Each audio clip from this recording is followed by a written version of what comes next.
नमस्कार दोस्तों, decode exam के इस ऑनलाइन पोर्टल पर मैं प्रशांत आप सबका स्वागत करता हूं। मॉडर्न हिस्ट्री के टॉप 200 मोस्ट इंपॉर्टेंट एमसीक्यू की इस सीरीज का ये मेरा 10वां और अंतिम लेक्चर होगा। इस सीरीज के 9 लेक्चर्स ऑलरेडी इस चैनल पे अपलोड कर दिए गए हैं, तो अभी तक अगर आपने उन्हें नहीं देखा है तो आप इस चैनल पे चले जाइए। वहाँ पर आपको मॉडर्न हिस्ट्री टॉप 200 एमसीक्यू के नाम से एक प्लेलिस्ट दिखेगा। उस प्लेलिस्ट में सभी लेक्चर्स एक क्रम से लगे हुए हैं, तो वहां जाकर आप उन्हें देख सकते हैं। इस लेक्चर को शुरू करूं उससे पहले मैं आपको बताना चाहूँगा कि इस चैनल पर जो भी वीडियो हमारे अपलोड होते हैं उनकी पीडीएफ अगर आपको प्राप्त करनी है तो आप हमारे टेलीग्राम चैनल, जिसे आप सर्च कर सकते हैं @डिकोड एग्जाम लिख करके, उसको जो है ज्वाइन कर लीजिए, तो सभी पीडीएफ आपको वहां पर मिल जाएंगी। तो चलिए इन्हीं सब बातों के साथ इस लेक्चर की शुरुआत करते हैं।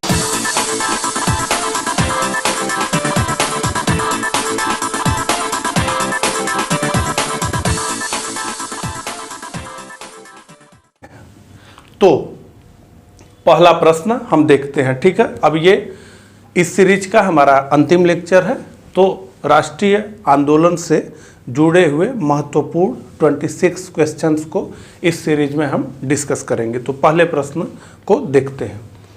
मुजफ्फरपुर में किंग्स फोर्ट की हत्या का प्रयास कब किया गया? 1908, 1909, 1970, 1911।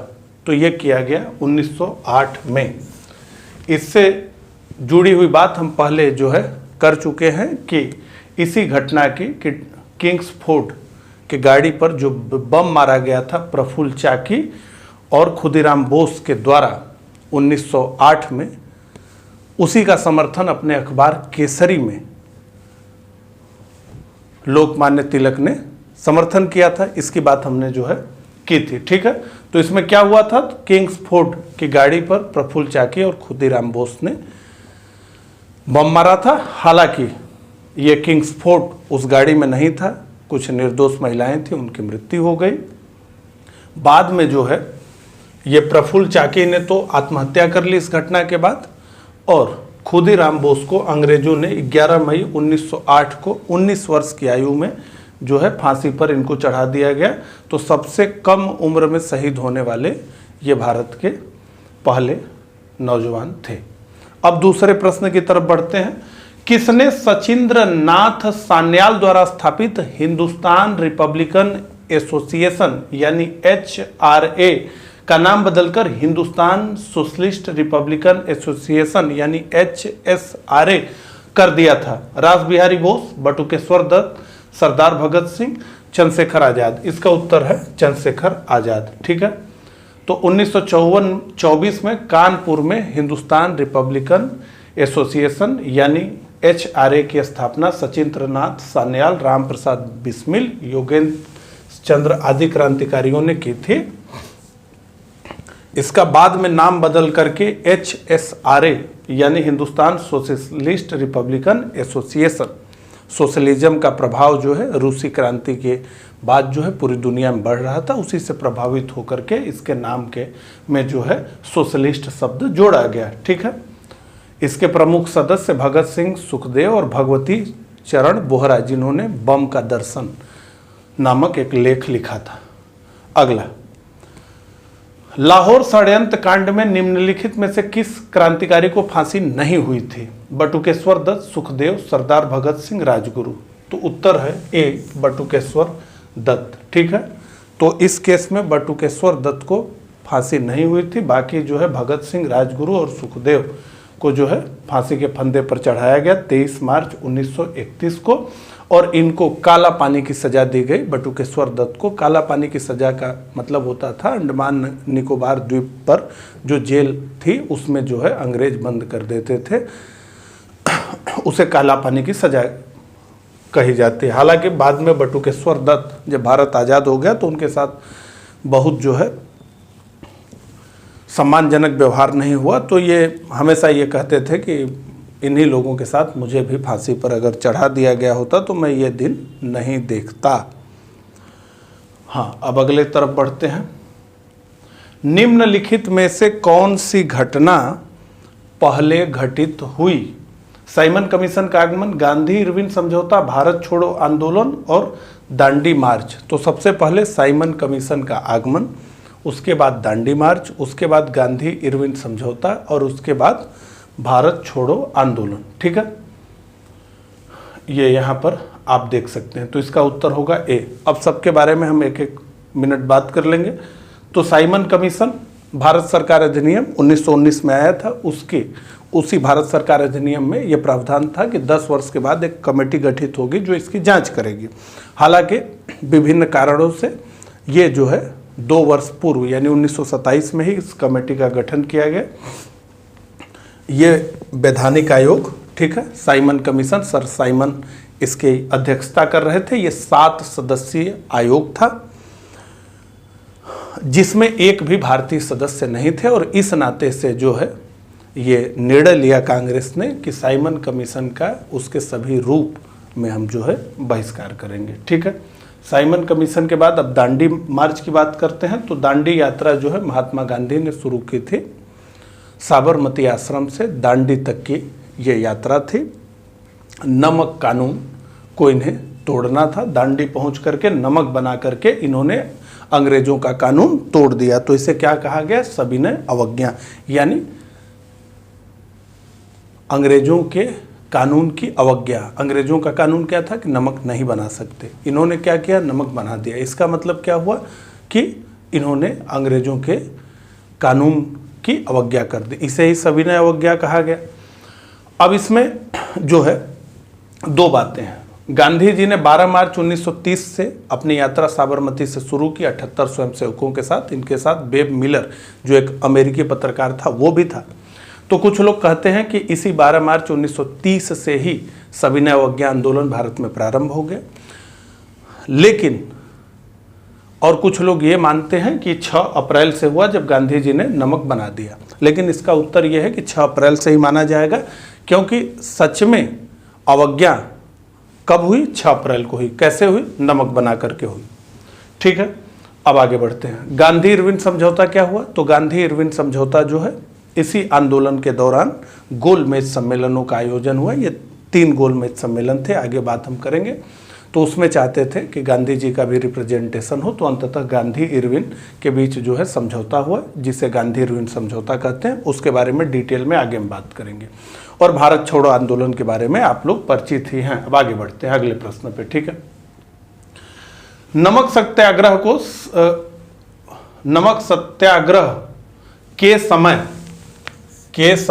नमक सत्याग्रह के समय गांधी जी के गिरफ्तार हो जाने के पश्चात आंदोलन के नेता के रूप में उनका स्थान किसने लिया? अब्बास तैयब जी, अबुल कलाम आजाद, जवाहरलाल नेहरू, वल्लभ भाई पटेल। गांधी जी को पता था कि मैं जो है नमक बनाने जा रहा हूँ, कानून तोड़ने जा रहा हूँ, निश्चित रूप से अंग्रेज गिरफ्तार करेंगे। तो अब्बास तैयब जी को उन्होंने जो है ये जिम्मेदारी दी थी गांधी जी ने। ठीक है, आगे बढ़ते हैं। तो इसका उत्तर होगा ए। अगला, अब गांधी इरविन समझौते को समझ लिया जाए। तो गांधी इरविन समझौता के बारे में निम्नलिखित में से कौन सा एक कथन सही नहीं है? आप उत्तर देते हुए कमेंट में चलिए। गांधी ने वायसराय के साथ साक्षात्कार मांगते हुए एक पत्र लिखा। सविनय अवज्ञा आंदोलन को समाप्त किया जाना था।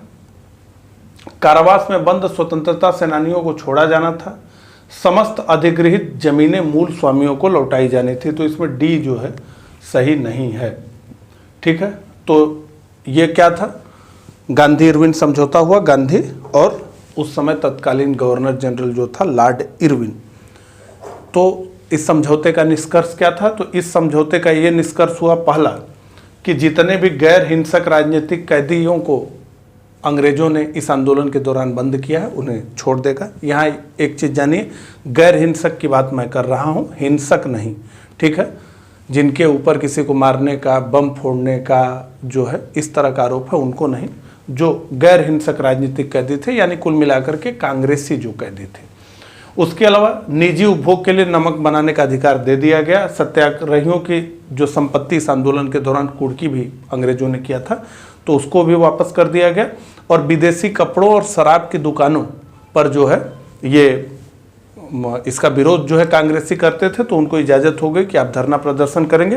तो ये इतनी सारी चीज़ें जो है अंग्रेज़ों ने इस समझौते में गांधी जी को दी।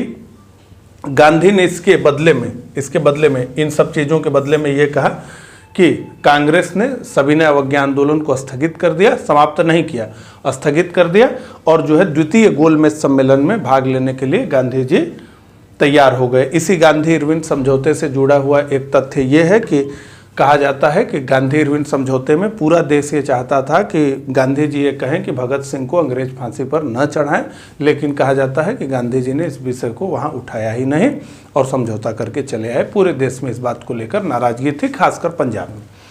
अगला, आधुनिक भारतीय इतिहास के संदर्भ में निम्नलिखित घटनाओं पर विचार कीजिए। तो क्या घटना है भैया? दांडी मार्च, द्वितीय गोलमेज सम्मेलन, गांधी इरविन समझौता, साइमन कमीशन। ठीक है, तो साइमन कमीशन तो पहला होगा, उसके बाद जो है दांडी मार्च, उसके बाद गांधी इरविन समझौता और उसके बाद द्वितीय गोलमेज सम्मेलन। तो इसका उत्तर होगा ए। ठीक है, 4, 1, 3, 2। आइए, तो साइमन कमीशन पहला, दांडी मार्च, गांधी इरविन समझौता, द्वितीय गोलमेज सम्मेलन। अब इसमें सबके बारे में हमने बात कर ली है, गोलमेज सम्मेलन के बारे में बात करना है। तो कुल मिलाकर के जो है गोलमेज सम्मेलन 3 बैठकों में संपन्न हुआ। तो अगर प्रश्न पूछे कि क्या 3 गोलमेज सम्मेलन हुए थे, जैसा कि मैंने यहाँ लिखा है, तो 3 गोलमेज सम्मेलन नहीं हुए थे। लिखने के लिए मैंने लिखा था सम्मेलन एक ही था, लेकिन कोई निर्णय न निकलने की वजह से ये 3 बैठकों में खिंच गया। ठीक है, तो अंडरस्टैंडिंग रखिए, बाकी तो लिखने के लिए 3 गोलमेज सम्मेलन ही लिखना है। ये लंदन में आयोजित हुए। इन तीनों गोलमेज सम्मेलनों में जो है महात्मा गांधी और कांग्रेस ने केवल दूसरे गोलमेज सम्मेलन में भाग लिया। तो पहले का भी बहिष्कार किया और तीसरे का भी बहिष्कार किया, ये फैक्ट पूछता है।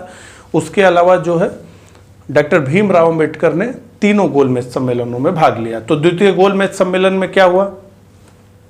द्वितीय गोलमेज सम्मेलन में जो है अंबेडकर बनाम गांधी हो गया, और अंबेडकर जी ये चाहते थे कि दलित नेता भीमराव अंबेडकर ने दलितों के लिए पृथक निर्वाचन मंडल की मांग की। ठीक है, सेपरेट इलेक्टोरल की मांग जो है इन्होंने की, और गांधी जी ने जो है बताया कि अंग्रेज इस माध्यम से जो है हिंदू धर्म को कमजोर करना चाहते हैं। निश्चित रूप से जो है दलित कोई अलग आइडेंटिटी नहीं है, वो हिंदू ही हैं, हमारे ही हैं, वो हरिजन हैं। ठीक है, हरि के पुत्र। अगला, निम्नलिखित प्रश्न में 2 कथन हैं, कथन 1 तथा कथन 2। इन दोनों कथनों का सावधानी पूर्वक परीक्षण कीजिए और नीचे दिए गए कूट का प्रयोग कर सही उत्तर चुनिए। पहला, महात्मा गांधी ब्रिटिश सरकार द्वारा घोषित सांप्रदायिक अधिनिर्णय के खिलाफ आमरण अनशन पर चले गए। बिल्कुल चले गए, यरवदा जेल में जब बंद थे गांधी जी को ये बात बिल्कुल भी उचित नहीं लगी कि जो है ऐसा हो। और उसके अलावा पूना समझौता का परिणाम एक संयुक्त निर्वाचन मंडल के रूप में सामने आया, जिसमें दलित वर्गों के लिए आरक्षित सीटों की संख्या बढ़ाई गई। तो इसमें जो है बी, दोनों कथन अलग अलग सही हैं और कथन 2 कथन 1 का सही स्पष्टीकरण नहीं है। तो इसका उत्तर होगा बी। ठीक है, इसका उत्तर होगा बी। आइए देख लिया जाए। तो अगस्त 1932 में ब्रिटेन के तत्कालीन प्रधानमंत्री रेमजे मैकडोनाल्ड ने सांप्रदायिक पंचायत की घोषणा की। इसका क्या मुख्य उद्देश्य था? तो अल्पसंख्यक वर्गों को पृथक निर्वाचन प्रदान करना।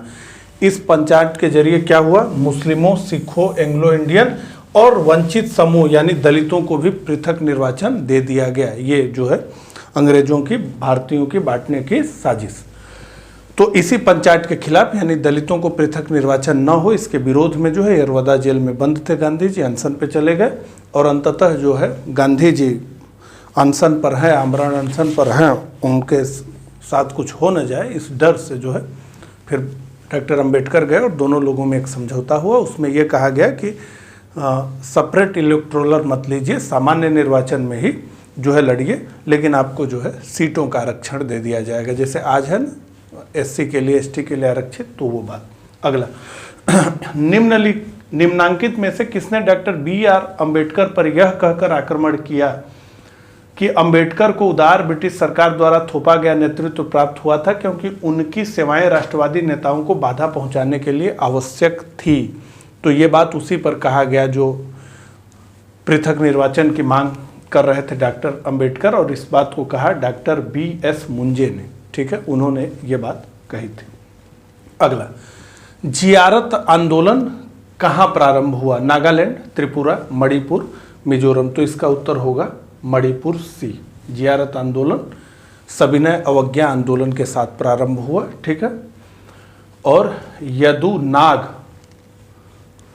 इसका नेतृत्व कर रहे थे, इनको फांसी दे दी गई। फिर उसके बाद जो है सबसे महत्वपूर्ण नाम इनका जो है गैडिनल्यू, रानी गैडिनल्यू, इनको जो है नेहरू ने रानी की उपाधि दी थी। इन्होंने भी इस आंदोलन का नेतृत्व किया था। अगला, बारदौली सत्याग्रह के संदर्भ में निम्नलिखित कथनों पर विचार कीजिए।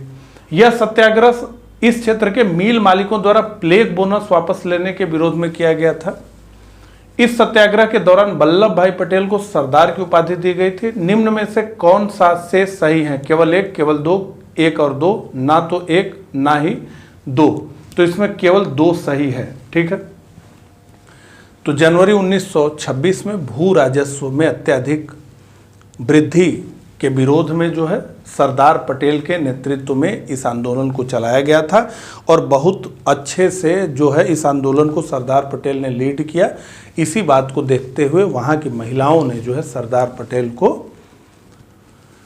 सरदार की उपाधि से नवाजा, ठीक है। और ये जो प्लेग बोनस का मामला है ये अहमदाबाद मिल हड़ताल में था। आगे 12वां प्रश्न, निम्न में से कौन से प्राथमिक रूप से साम्यवादी विचारधारा से संबद्ध थे? कीर्ति किसान पार्टी, लेबर स्वराज पार्टी, ठीक है। तो इस कीर्ति किसान पार्टी का ही एक लीडर भगत राम तलवार, जिसे सिल्वर कहा गया, बड़ी रोचक कहानी है, कमेंट करिएगा तो कभी सुनाऊंगा। जबरदस्त तरीके से ऐसा जासूस जिसने 5-6 देशों को सेकेंड वर्ल्ड वार के दौरान जो है एक साथ मूर्ख बनाया। नेताजी बोस को उसी ने जो है पेशावर से काबुल पहुंचाया था पैदल। नेताजी गए ना, भारत से निकल करके नेताजी जर्मनी गए, तो भारत की सीमा से काबुल तक उसी ने पहुंचाया। पेशावर पहले नेताजी गए छुप छुपा कर पठान के ड्रेस में, तो वहाँ से वो काबुल लेकर के गया। भगत राम तलवार, दुनिया के बड़े जासूसों में भगत राम तलवार का नाम है। एक साथ ही वो रसिया का भी जासूस था, जर्मनी का भी जासूस था, अंग्रेजों का जासूस था। हालांकि अंत में अंग्रेजों का वो वफादार हुआ, भगत राम तलवार। तो कीर्ति किसान पार्टी और लेबर स्वराज पार्टी, ये दोनों ही साम्यवादी विचारधारा से संबंध रखने वाली पार्टियां थी, ठीक है। अगला, निम्न में से कौन सही सुमेलित है? अखिल Bharatiya Kisan Sabha, Forward Bloc Subhash Chandra Bose, Bharatiya Samyavadi Dal PC Joshi, Congress Socialist Party Swami Sahajanand Saraswati. तो फॉरवर्ड ब्लॉक सुभाष चंद्र बोस और भारतीय साम्यवादी दल यानी भारतीय कम्युनिस्ट पार्टी PC जोशी, ये दोनों सही हैं। अखिल भारतीय किसान सभा स्वामी सहजानंद, और जो है कांग्रेस सोशलिस्ट पार्टी आचार्य नरेंद्र देव, ठीक है। तो इन सब के बारे में जो है यहाँ पर लिखा है। फॉरवर्ड ब्लॉक की स्थापना नेताजी बोस ने 1939 के त्रिपुरी अधिवेशन में जब ये दूसरी बार अध्यक्ष हुए, तो जो है इनसे कांग्रेस के कार्यकारिणी जो है असहयोग करने लगी, गांधी जी भी असहयोग करने लगे, इस्तीफा देके इन्होंने फॉरवर्ड ब्लॉक की स्थापना की। कांग्रेस सोशलिस्ट पार्टी की स्थापना जो है आचार्य नरेंद्र देव और जयप्रकाश नारायण ने की थी, और उसके वाला भारतीय कम्युनिस्ट पार्टी की बाद में कमान जो है इनके पास आई, और अखिल भारतीय किसान सभा जो है सहजानंद सरस्वती। बाकी जो है और भी इससे जुड़े हुए तथ्यों को इस पे लिखा गया है, आंध्र प्रांतीय रैयत सभा आदि आदि, ठीक है। आगे बढ़ते हैं। अगला, आधुनिक भारतीय इतिहास के संदर्भ में 1940 के दशक के दौरान व्यक्तिगत सत्याग्रह क्यों आरंभ किया गया? पहला, कांग्रेस के पास जन आंदोलन चलाने के लिए पर्याप्त धन नहीं था। कांग्रेस ब्रिटेन के युद्ध प्रयासों को प्रतिकूल रूप से प्रभावित करना नहीं चाहती थी। तो इसका उत्तर है बी, बिल्कुल, ठीक है। कांग्रेस और गांधी जी की जो विचारधारा कि जब दुश्मन युद्ध में फंसा हो तो उसे परेशान न करें, और इस नाते से कांग्रेस नहीं चाहती थी कि भारत के अंदर से भी एक बड़ा आंदोलन हो जाए और जो है अंग्रेज भारत के अंदर भी फंसे, और भारत के बाहर तो लड़ ही रहे हैं जर्मनी के साथ। तो ऐसे में जो है इन्होंने कहा कि हम बहुत व्यापक विरोध नहीं करेंगे, अंग्रेजों के युद्ध प्रयास में बाधा होगी इससे, लेकिन हम जो है व्यक्तिगत सत्याग्रह तो करेंगे। तो ये क्यों हुआ था? तो ये अभिव्यक्ति की स्वतंत्रता के लिए हुआ था कि गलत कर रहे हो, हम बोलेंगे जरूर, ठीक है। तो पहले सत्याग्रही कौन थे? विनोबा भावे। और दूसरे कौन थे? जवाहरलाल नेहरू। पूछता है अगला, दी गई घटनाओं के निम्नलिखित कालानुक्रमों में कौन सा सही है? द क्रिप्स मिशन, सविनय अवज्ञा आंदोलन, द कैबिनेट मिशन प्लान। तो इसका उत्तर है बी, सविनय अवज्ञा आंदोलन 1930, इसके बारे में हमने बात की है। The Cripps mission 1942, cabinet mission plan 1946, ठीक है। तो 6 अप्रैल 1930 को दांडी तट पर महात्मा गांधी ने नमक बना करके कानून को तोड़ दिया, तो ये जो है आंदोलन शुरू हो गया। क्रिप्स मिशन क्यों भेजा गया था? सेकेंड वर्ल्ड वार में अमेरिका और रूस का दबाव था जो है अंग्रेजों के ऊपर कि नहीं, भारत का सहयोग का लो जो है इस समय बहुत आवश्यक है। तो ये जो है स्टेफर्ड क्रिप्स के नेतृत्व में 1942 में ये क्रिप्स मिशन आया था। इसका उद्देश्य क्या था वो वहां पे लिखा है, ठीक है। कांग्रेस की ओर से जवाहरलाल नेहरू और मौलाना अबुल कलाम आजाद ने क्रिप्स मिशन से चर्चा की थी। अब कैबिनेट मिशन प्लान जो है 1946 में आया। उस समय सरकार वहां बदल गई थी। जो भारत विरोधी चर्चिल था, जो सेकेंड वर्ल्ड वार के दौरान प्रधानमंत्री था, जिसने अंग्रेजों को सेकेंड वर्ल्ड वार में विजय दिलाई, वो चुनाव हार चुका था और एक नई सरकार बन गई थी जिसके प्रधानमंत्री थे एटली। तो एटली ने जो है कैबिनेट मिशन प्लान भेजा। इसमें 3 सदस्य थे। कौन कौन? लॉर्ड पैथिक पूछता है ऐसे सीधे सीधे, सर स्टेफर्ड क्रिप्स और एबी अलेक्जेंडर, ठीक है। अब क्रिप्स मिशन पर हम कैबिनेट मिशन पर आगे भी बात करेंगे। अगला, 14 जुलाई 1942 कांग्रेस कार्य समिति द्वारा भारत छोड़ो आंदोलन का प्रस्ताव कहां पारित किया गया? बंबई, वर्धा, लखनऊ, त्रिपुरा, ठीक है। तो ये वर्धा में, इसका उत्तर होगा बी। तो 14 जुलाई 1942 को वर्धा में आयोजित कांग्रेस कार्य समिति की बैठक में अंग्रेजों भारत छोड़ो प्रस्ताव पारित किया गया। इसे वर्धा में चूंकि पारित हुआ था तो वर्धा प्रस्ताव भी कहा जाता है। और 8 अगस्त 1942 को ग्वालियर टैंक मैदान में जो कांग्रेस की कार्य समिति की बैठक हुई थी, उसमें जो है इस प्रस्ताव को स्वीकृत कर लिया गया और जो है असहयोग आंदोलन भारत छोड़ो आंदोलन प्रारंभ हो गया। आगे, निम्नलिखित कथनों पर विचार कीजिए। भारत छोड़ो आंदोलन प्रारंभ करने के पूर्व दिन महात्मा गांधी ने सरकारी कर्मचारियों को त्याग पत्र देने को कहा, सैनिकों को अपने पद छोड़ने को कहा, राजसी रियासतों के राजाओं को अपनी जनता की प्रभुसत्ता स्वीकार करने को कहा। तो इतनी मजबूत स्थिति में गांधी जी नहीं थे कि सरकारी कर्मचारियों को त्याग पत्र देने के लिए कहते, क्योंकि ज़्यादातर लोग त्याग पत्र नहीं देते। तो ये गलत है। सैनिकों को अपने पद छोड़ने को कहा, तो निश्चित रूप से ऐसा कुछ नहीं कहा। राजसी रियासतों के राजाओं को अपनी जनता की प्रभुसत्ता स्वीकार करने को कहा, बिल्कुल यही कहा, क्योंकि इस समय तक सबसे कमजोर इन तीनों लोगों में राजसी रियासतें ही रह गई थी, ठीक है। तो 3 इसमें से अकेले जो है सही होगा, इसका मतलब सी सही होगा, ठीक है। तो क्या क्या निर्देश जो है महात्मा गांधी ने असहयोग आंदोलन शुरू करने से पूर्व जो है समाज के विभिन्न वर्गों को दिया था, यहाँ लिखा हुआ है। सरकारी कर्मचारियों को इन्होंने कहा कि सेवा से त्याग पत्र ना दें, किंतु कांग्रेस के प्रति अपनी निष्ठा घोषित करें, सरकार के प्रति नहीं, कांग्रेस के प्रति। अगला, सैनिकों से कहा गया कि देशवासियों पर गोली चलाने से इनकार कर दें। अगर अंग्रेज कहते हैं कि गोली चलाओ तो कह दो कि गोली नहीं चलाएंगे, लेकिन इन्होंने गोली चलाया, कोई रुका नहीं। छात्र, आज़ादी तक लड़ने का साहस हो तो पढ़ाई छोड़ें। छात्रों से कहा गया कि कसम खा लीजिए कि जब तक भारत आज़ाद नहीं होगा तब तक हम लड़ेंगे। अगर ये साहस है तो पढ़ाई छोड़िए, अगर ये साहस नहीं है तो पढ़ाई मत छोड़िए, लगिए इसी तरह बिना छोड़े ही। राजा महाराजाओं से कहा गया कि जनता का सहयोग करिए और अपनी प्रजा की संप्रभुता को स्वीकार करिए। आगे, ये प्रश्न जो है बहुत लेटेस्ट पूछा गया और इसका उत्तर कोई भी नहीं दे पाया, क्योंकि किसी भी किताब में इसका उत्तर नहीं मिलेगा, ठीक है। देखिए, ऑपरेशन रूबिकान वह कूट शब्द था जिसे भारत में ब्रिटिश सरकार द्वारा निम्नलिखित में से किस संदर्भ में प्रयोग में लाया जाना था? जेल में गांधी जी का आमरण अनशन, जयप्रकाश नारायण की गतिविधियां, गोलमेज सम्मेलन में गांधी की सहभागिता, उपरोक्त में से कोई नहीं। तो इसका उत्तर है ए, जेल में गांधी का आमरण अनशन।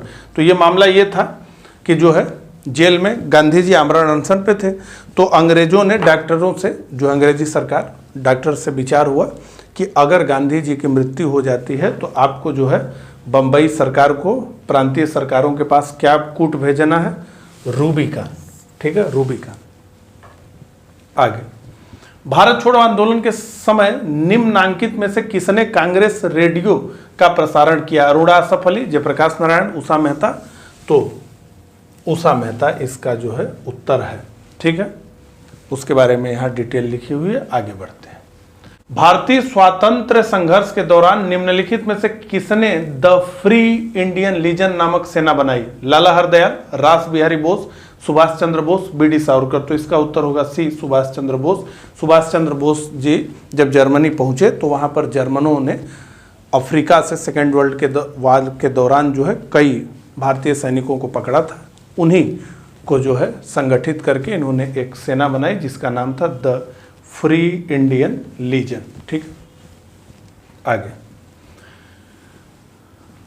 वर्ष 1943 में सुभाष चंद्र बोस ने कहां से आजाद हिंद की अंतरिम सरकार की स्थापना की घोषणा की? Andaman, Singapore, Imphal, Rangoon. तो ये सिंगापुर में जो है इन्होंने अस्थायी सरकार बनाई। अस्थायी सरकार का क्या नाम था? कमेंट करके मुझे लिखिए, इस अस्थायी सरकार का क्या नाम रखा गया था, ये कमेंट करके बताइए। ठीक है, और कदम कदम मिलाए जा, खुशी के गीत गाए जा, ये जिंदगी है कौम की, तो कौम पे लुटाए जा, इससे आज़ाद हिंद फौज का क्या रिश्ता है? 21 अक्टूबर 1943 को सुभाष चंद्र बोस द्वारा सिंगापुर में आज़ाद हिंद फौज की, आज़ाद हिंद की जो है अस्थायी सरकार की स्थापना की गई। ठीक है, उसके बारे में डिटेल यहाँ लिखा हुआ। अगला, अब जो है हम लोग विभाजन की तरफ बढ़ रहे हैं, उसके बाद आजादी। अगला, कथन और कारण को ध्यानपूर्वक पढ़कर कूट से सही उत्तर का चयन कीजिए। ए, भारत का विभाजन हिंदू एवं मुसलमान समुदायों के मध्य इस असहमति का परिणाम था कि सत्ता हस्तांतरण किस प्रकार तथा किसको किया जाएगा। बिल्कुल ये सही है। भारत के स्वाधीनता आंदोलन का राजनीतिक नेतृत्व सांप्रदायिक आधार पर विभाजित था तथा द्विराष्ट्रीय सिद्धांत में प्रबल विश्वास रखता था। तो इसमें जो है ए तथा आर दोनों सही है, लेकिन आर ए की सही स्पष्टीकरण नहीं है। नहीं, ए सही है किंतु आर गलत है, तो इसका होगा सी, ए सही है किंतु आर गलत है। भारतीय राष्ट्रीय आंदोलन का राजनीतिक नेतृत्व कभी भी सांप्रदायिक आधार पर भारत के विभाजन का समर्थक नहीं रहा। तो यहीं पर हम जो है मुस्लिम लीग और पाकिस्तान की मांग को भी समझ लेना चाहते हैं। ठीक है, इसी के साथ जो है ये हो जाएगा। ठीक है, तो 1930 में मुस्लिम लीग का इलाहाबाद में अधिवेशन हुआ, जिस अधिवेशन में जो है मोहम्मद इकबाल ने मुस्लिमों के लिए एक पृथक राष्ट्र का विचार दिया। तो ये पहली अभिव्यक्ति थी, ठीक है, पृथक राष्ट्र की। उसके बाद कैम्ब्रिज यूनिवर्सिटी में पढ़ने वाला एक मुस्लिम छात्र जिसका नाम था चौधरी रहमत अली ने 1933 के दौरान जो है एक पर्चा लिखा, एक पत्र लिखा, एक पंपलेट लिखा जिसका शीर्षक था जो है हेडिंग जिसकी थी नाउ और नेवर, यानी अभी नहीं तो कभी नहीं। इस पर्चे में इसने पाकिस्तान शब्द का प्रयोग किया था, और वो शब्द पाकिस्तान बना कैसे था? तो पंजाब, NWFP यानी नॉर्थ वेस्ट फ्रंटियर प्रोविंस यानी उत्तर पश्चिमी सीमांत प्रांत, और कश्मीर सिंध के प्रथम अक्षर, इन सब के प्रथम अक्षर और बलूचिस्तान के अंतिम अक्षर से यह बनाया गया था। मार्च 1940 में लीग का लाहौर में अधिवेशन हुआ और वहां पर जो है पाकिस्तान प्रस्ताव जो है पारित किया गया। ठीक है, इस पाकिस्तान प्रस्ताव का प्रारूप बनाया था सिकंदर हयात खान ने, फजलुल हक ने इसे प्रस्तुत किया था और खली कुजमा ने इसका समर्थन किया था। ये सब प्रश्न सीधे सीधे परीक्षा में पूछा जाता है। हालांकि पाकिस्तान इस शब्द का प्रयोग नहीं किया गया था। ठीक है, अब चूंकि वो पाकिस्तान बन गया तो अब हम लोग पाकिस्तान प्रस्ताव कह रहे हैं, लेकिन उस समय पाकिस्तान प्रस्ताव नहीं कहा गया था, पाकिस्तान शब्द का प्रयोग नहीं किया गया था। आगे 23, भारत के लिए कैबिनेट मिशन योजना ने किस पर विचार किया? महासंघ, फेडरेशन, परिसंघ, कन्फेडरेशन, एकात्म स्वरूप की सरकार, राज्यों का संघ। तो राज्यों का संघ जो है कैबिनेट मिशन ने प्रस्तावित किया, यानी डी। तो 16 मई 1946 को कैबिनेट मिशन ने जो है अपनी सिफारिशें पेश की। क्या कहा? ब्रिटिश भारत और राजसी रियासतों को मिलाकर एक भारतीय संघ बनेगा। और भारतीय संघ के पास क्या होगा? विदेश नीति होगी, रक्षा होगा और संचार होगा। संघ की एक कार्यपालिका और विधानमंडल होगा, जिसमें ब्रिटिश प्रांतों और देशी राज्यों के प्रतिनिधि शामिल होंगे। प्रांतों को अधिकार दिया गया कि वे अलग शासन संबंधी समूह बनाएं। तो 3 तरह के समूह बना दिए गए, मद्रास, बंबई, संयुक्त प्रांत, मध्य प्रांत, बिहार और उड़ीसा। ये सब क्या है? हिंदू बाहुल्य। उत्तर पश्चिमी सीमांत प्रांत, पंजाब और सिंध, ये सब क्या है? मुस्लिम बाहुल्य। बंगाल और असम क्या है? मुस्लिम बाहुल्य। तो ये 3 तरह की ग्रुपिंग, ए हिंदू बाहुल्य, बी और सी मुस्लिम बाहुल्य। ठीक है, ये अब इस जो है क्वेश्चन आंसर में आपको समझ नहीं आएगा, ये फैक्ट है, आप देख लीजिए, आप इसको रट भी सकते हैं। बाकी डिटेल में पढ़ाने पर ही ये बातें जो है आपको पता चलेंगी कि क्या क्या चीज़ें हैं। वैसे भी अगला प्रश्न, भारत के विभाजन को टालने का अंतिम अवसर समाप्त हो गया था। क्रिप्स मिशन को अस्वीकार करने के साथ ही, राजगोपालाचारी फार्मूले को अस्वीकार करने के साथ ही, कैबिनेट मिशन को अस्वीकार करने के साथ ही, बेबल प्लान को अस्वीकार करने के साथ ही। तो कैबिनेट मिशन को अस्वीकार करने के साथ ही, क्योंकि कैबिनेट मिशन ने स्पष्ट रूप से पाकिस्तान की मांग नहीं मानी थी प्रत्यक्ष रूप से, लेकिन अप्रत्यक्ष रूप से जो ग्रुपिंग बना दिया गया था 3ABC, उसके माध्यम से एक प्रकार से पाकिस्तान, या ये कहें जो है कि मुस्लिमों के लिए जो है एक पृथक जो है राज्यों के संघ की बात तो मान ही ली गई थी।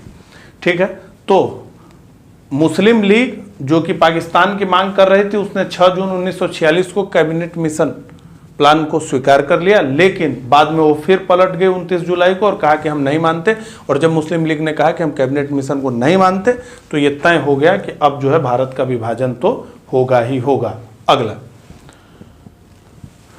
1947 में भारतीय राष्ट्रीय कांग्रेस देश के विभाजन के लिए मुख्य रूप से इसलिए सहमत हुई क्योंकि उन्हें तब 2 राष्ट्र सिद्धांत स्वीकार था। इसे ब्रिटिश सरकार द्वारा थोपा गया था और कांग्रेस इस मामले में निसहाय थी। वे बड़े पैमाने पर संभावित सांप्रदायिक दंगों को बचाना चाहते थे। भारतीय स्वतंत्रता प्राप्त करने के अवसर से अन्यथा वंचित रह जाता भारत।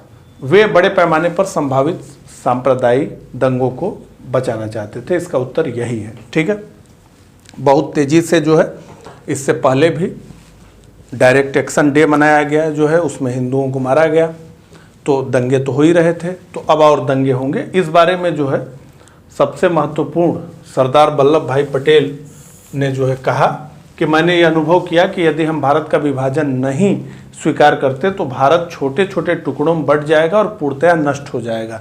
हमें एक नहीं कई पाकिस्तान मिलते, हमारे तो प्रत्येक कार्यालय में ही पाकिस्तान कोष्ठ बना होता। तो इसलिए ये हुआ कि एक टुकड़ा जो है दे दिया जाए और चैन से रहा जाए। हालांकि अभी भी चैन नहीं है, अभी और भी कई टुकड़ों की मांग है। आगे ये अंतिम क्वेश्चन, कौन सी योजना भारतीय स्वतंत्रता का आधार बनी? क्रिप्स योजना, बेबल योजना, माउंटबेटन योजना, इनमें से कोई नहीं। तो माउंटबेटन योजना सी, जिसे जो है लोगों ने मन बाटन योजना कहा। तो ये मन बाटन योजना नहीं थी, ये देश बाटन योजना थी। ठीक है, तो इसमें क्या था, हिंदुस्तान को 2 हिस्सों भारतीय संघ और पाकिस्तान में बांट दिया जाएगा।